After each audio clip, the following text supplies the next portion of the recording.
Hello friends, माझ्या YouTube चॅनलमध्ये तुमचं सर्वांचं स्वागत आहे.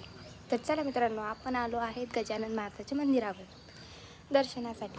तर चला मित्रांनो, बघूयात आपण. इथे वातावरण इतके भारी आहे, वाव. आणि इथे इतकं करमतं सुद्धा. कधीतरी बोर झाला असाल तर इथे नक्की या.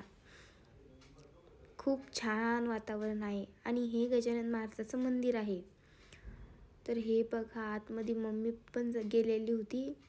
इकडून खाली जायचा रस्ता आहे, तर आपण आतमध्ये जाणार आहोत दर्शनासाठी. कुठे? गाभाऱ्यामध्ये.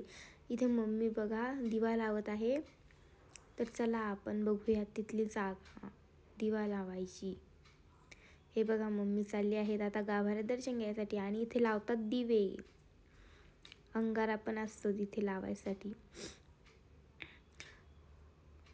हे बघा, हे स्कॅनर आहे. आपल्याकडे कधी पेटी टाकायला पैसे नसले ना, तर बिनधास्त स्कॅन करा. ते संस्थेकडेच जातात. मी पण चालले आहेत आता गाभाऱ्यात दर्शन करायसाठी. तुम्ही आलेले असाल तर कमेंट्समध्ये सांगा. आणि नसेल आलेलं तर गजानन बाबाच्या दर्शनाला एकदा नक्की या. हे आहेत आपले गुरुमाऊली. इथे अनेक छोट्या छोट्याला मूर्त्या सुद्धा आहेत. हे बघा, इथे गणपतीची सुद्धा मूर्ती आहेत. मी सगळ्या देवांचं दर्शन घेतलं.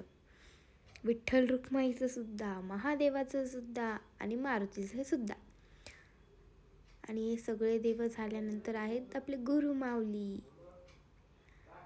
तुम्हाला सांगते, माझ्या नशिबानं मला ते प्रसाद सुद्धा मिळाला करंजीचा. नंतर आम्ही चाललो खाली, म्हणजे की घरी. पण घरी जाता जाता आवळ्याला दिवा लावावा.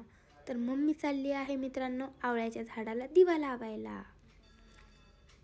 तर आपण पण जाणार आहोत मम्मीच्या मागं मागं. हे बघा, हे आहे आवळ्याचं झाड. आणि मम्मी त्याला लावते हळदी कुंकू. याची पूजा सुद्धा करतात आणि याला दिवा सुद्धा लावतात. हे बघा, मम्मीने दिवा सुद्धा लावला आहे. तर मित्रांनो, व्हिडिओ आवडल्यास लाईक, शेअर, सबस्क्राईब करा. धन्यवाद.